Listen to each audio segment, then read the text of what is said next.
Metaphor Club. My name is Lawrence Ross, and tonight we are very excited to have two wonderful people, Kwame Alexander, Kadir Nelson, and they are talking about their brand new New York Times best-selling book, The Undefeated.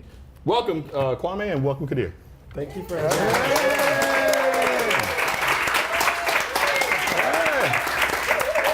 One thing you will notice is that this space is a little bit like Soul Train. We actually encourage people to actually say things and contribute as we actually have the interview.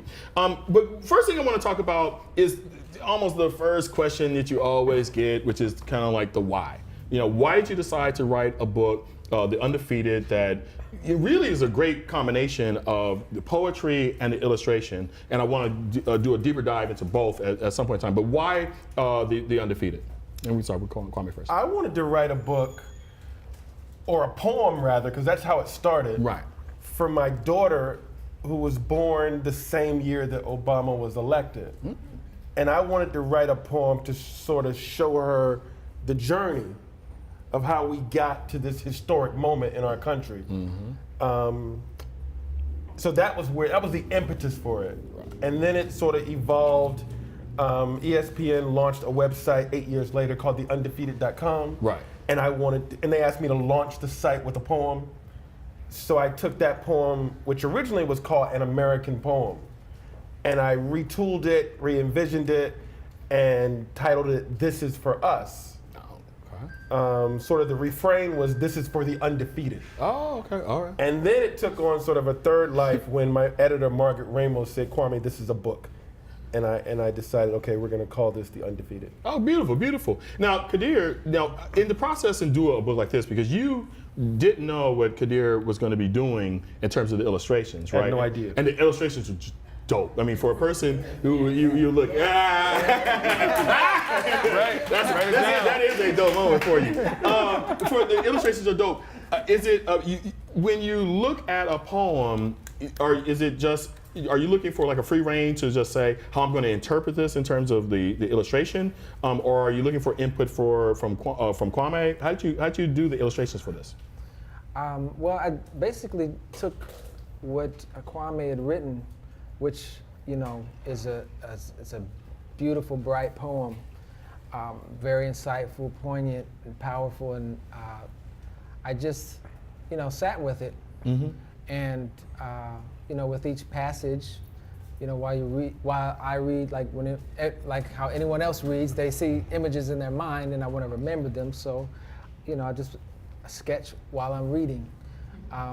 And sometimes there are cues within the beats within it? Or cues, yeah. Visual cues mm-hmm. within the poem, and sometimes not. Right. So it's really a matter of, just kind of trusting in the process. Right.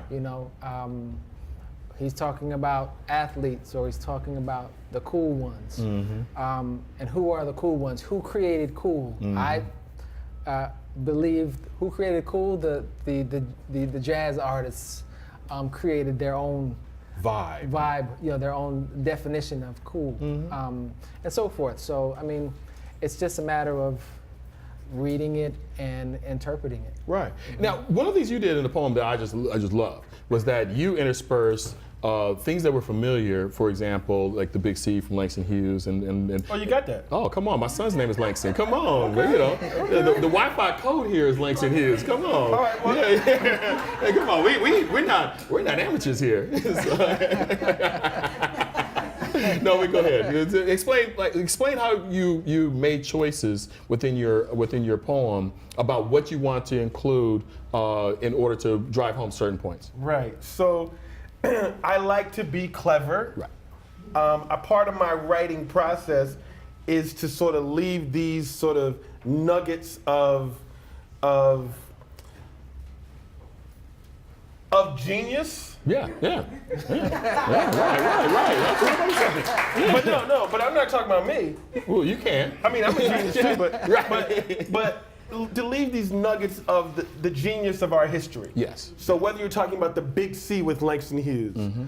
or whether you're talking about the majestic shores of our promised land, mm-hmm. Martin Luther King, or whether you're talking about shine your light for the world to see, Most Def, right? Yeah. Whatever I wanted to sort of have that throughout the book, Right. so people can make those connections. Right.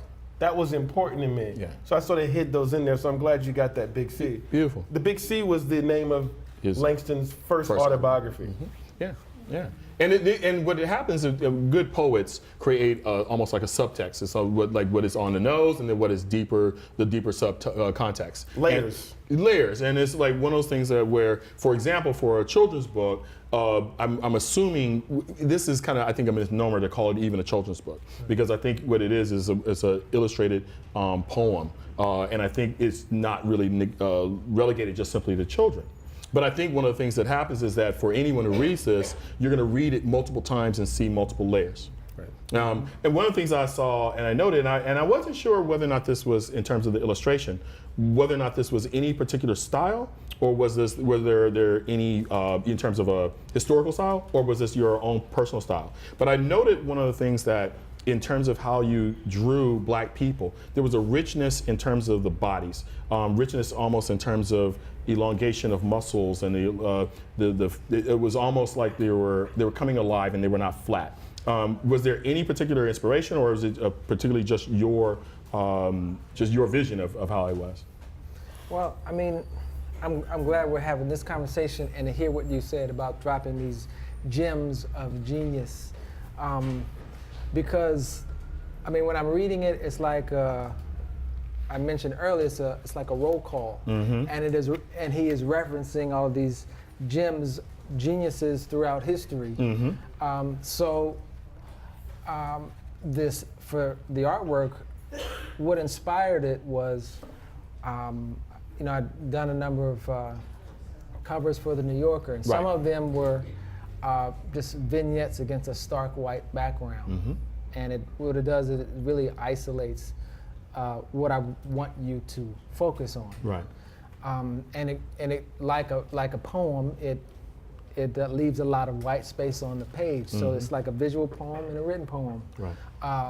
And then there was one image I'd done of, it pays tribute to Harlem in the Schomburg Research Center. Right.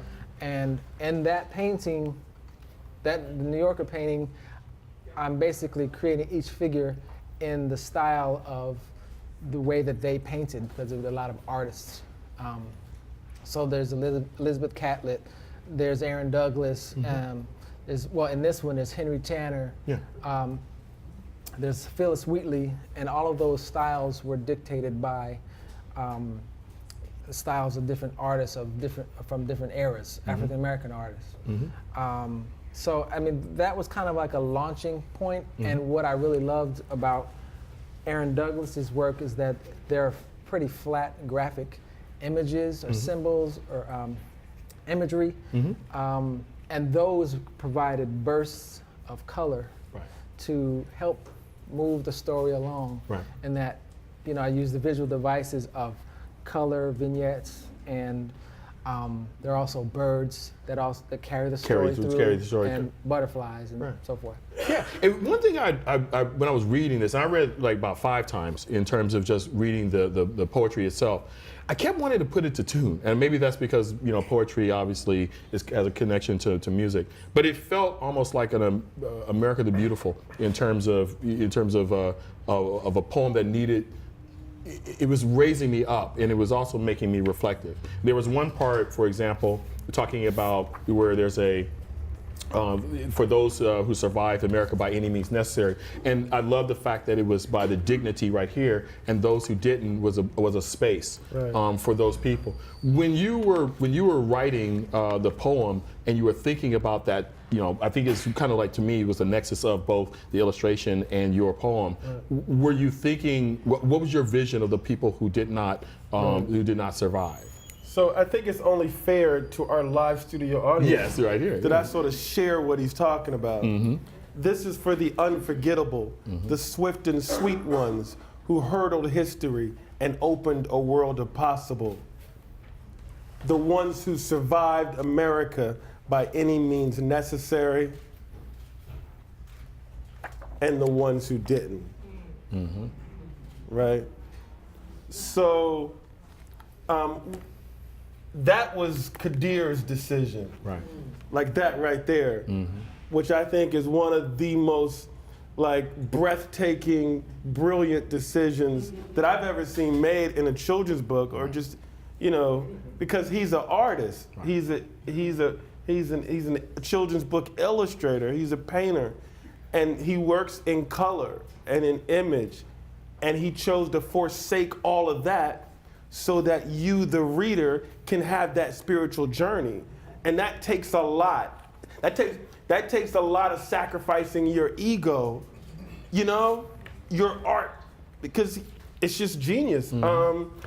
But I think, and I forgot the question. That's okay. That is completely fine. That is completely fine. That is completely fine. But yeah. I think it was a perfectly answered question myself. One of the things that I remember growing up and getting books about African Americans when I was a kid in the 70s, right? And they would almost always be kind of like single person profiles, and that would be it. There would really not be a linear story. There would not be something to tell me about our story here in America. And one of the things I love about how this poem actually goes, it really moves us from the grit and the struggle, but then it also shows our triumph. One place which shows our triumph is kind of like we were talking about the birth of, you know, we real cool ones. And that to me just kind of like, you know, we just got hyped about. So you know where that comes from? We were cool. We were cool. No, I thought it was like we real cool. We left school. We learned late. We struck straight. We thin gin. We sing sin. We jazz June. We die soon. Who was that? Oh God, I knew you were gonna say that. I knew this. And what's funny is that we Gwendolyn Brooks. Right. Of Chicago, and we had her poem last month on the chalkboard. It makes me mad. First black person to win the Pulitzer Prize yeah. for Annie Allen in 1954. Right. And then you have, so that is what, in terms of how, when we look at it, you know, you brought in the Jackson in terms of the people, in terms of the Billie Holidays and the Miles Davis and everything. But I think one of the things that also transitions us to the idea of triumph. The idea of despite all of the things that we have to struggle through, particularly for young children who are reading this, there is the ultimate triumph. Right. And it appeared to be the suffering is part of our DNA that creates part of the triumph. It's not that we want the suffering; it is that it is part of our DNA. It's the pain and the progress. Right. It's the tragedy and the triumph. Black History Month is every February, and for the most part, we tend to learn about the same people, the same things. And I was telling my 10-year-old that the real purpose of Black History Month is to recognize that through that woe, through that pain, through that tragedy, we still here. Right. And if our ancestors could survive this tragic journey, then really the point of Black History Month is that what we want to do is really not that deep. Right. Like exactly. we really got it kind of easy. Yeah, and it's always a constant progression. One thing I noticed with Kadir in terms of your mural, this is the one I kept thinking to myself, we should put this on Crenshaw. In terms of your mural of the. It's on a billboard, right? I want it on a wall. I want permanence right here. So one of the things that I looked here is that this wonderful picture of the different athletes who have graced us as a people. But I love there was a little subtlety to me. There was a little subtlety almost in terms of each particular athlete. I could almost see a distinct era in terms of some, like LeBron, appeared to be more modern in terms of how you drew them, and then some appeared to be more of the time in which, was there any, maybe I'm just reading too deep into this, or was this purposeful in terms of how you set it up?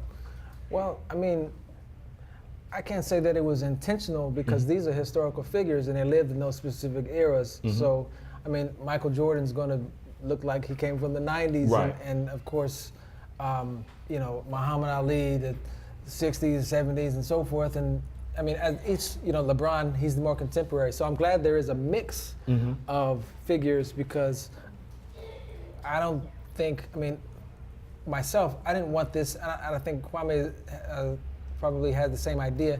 We don't want this to be just a Black history book that we've already seen before with all the same figures. We want to make this contemporary. We want to update this so that children, so that it spans all ages. Children can identify it from children to adults. Right.